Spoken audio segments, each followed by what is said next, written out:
Continue ko sa akong story mga langga no. Pagkahuman ana mga langga no,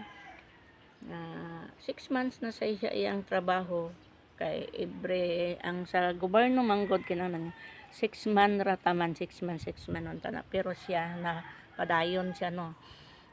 Usa ka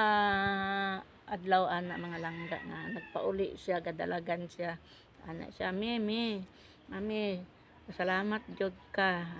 wala ra sa ako nitingog no. Siya nga pasalamat jud kami kung ano man na-promote nako sa akong trabaho. Kung unsa ko'y promote ay unsa man ka ning maestro anak ko no.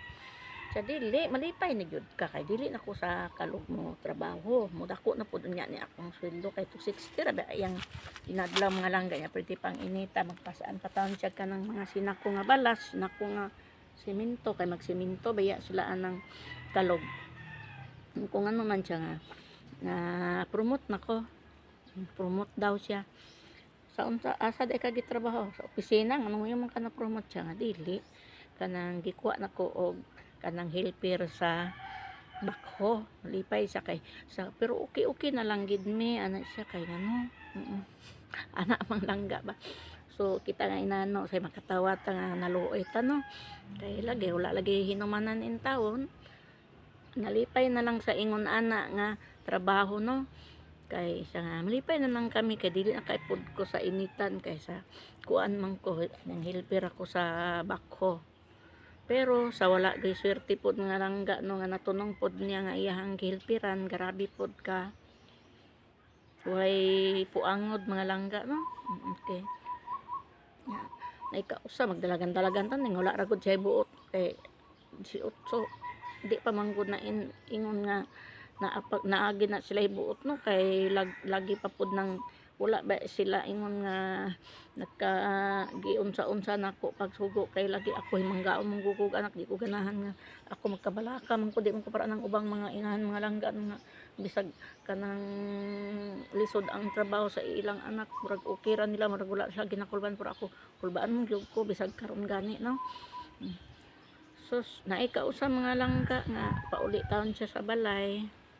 ingon siya nga namisti siya so bawal magita no sa tungod guro sa kalagot sa bata kay gisugo sa iyahang operator nga katong kahoya po dili gud to niya trabaho mga langga as in nga di gud to unta iya trabaho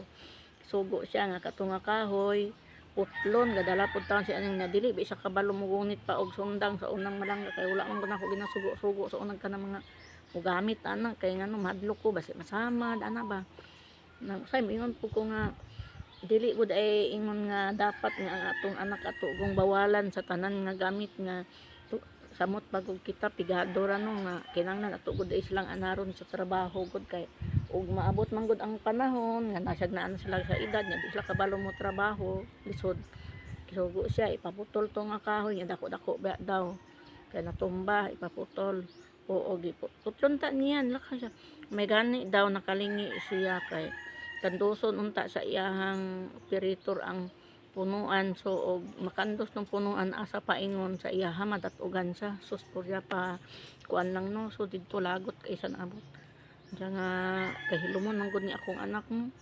siya may gani kay ako siyang sa nalimot na unta ko may ana siya gastori gud siya mga langga oo mamati man ko so siya ako na unta siyang dalaganon may kay akong naaman siya sa sulod sa bako mi kay abe antang kanduson ang kahoy akong giabri ang bako kay iya unta ko nung